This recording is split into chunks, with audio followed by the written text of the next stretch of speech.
Banana peel patty. Maniniwala ka ba sa akin yung sasabihin ko sa inyo gawa to sa balat ng saging? Kung hindi ka naniniwala, halika tuturo kita kung paano gumawa nito. So una, mag-chop muna tayo dito ng onion, isunod natin yung garlic.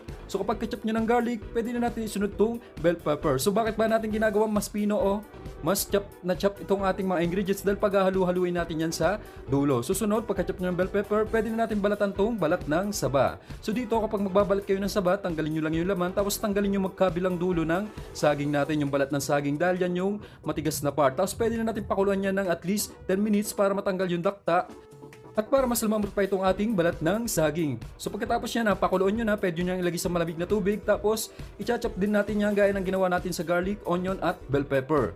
Kasi pag halu-haluin natin yan, so mas maganda talaga dito mga idol, may food processor para sabay-sabay na nating i-chop yan o gigilingin sa food processor. So matapos yan, pag halu-haluin na natin, so ginamit ko palang panimpla dito mga idol, gumamit ako ng isang magic sarap.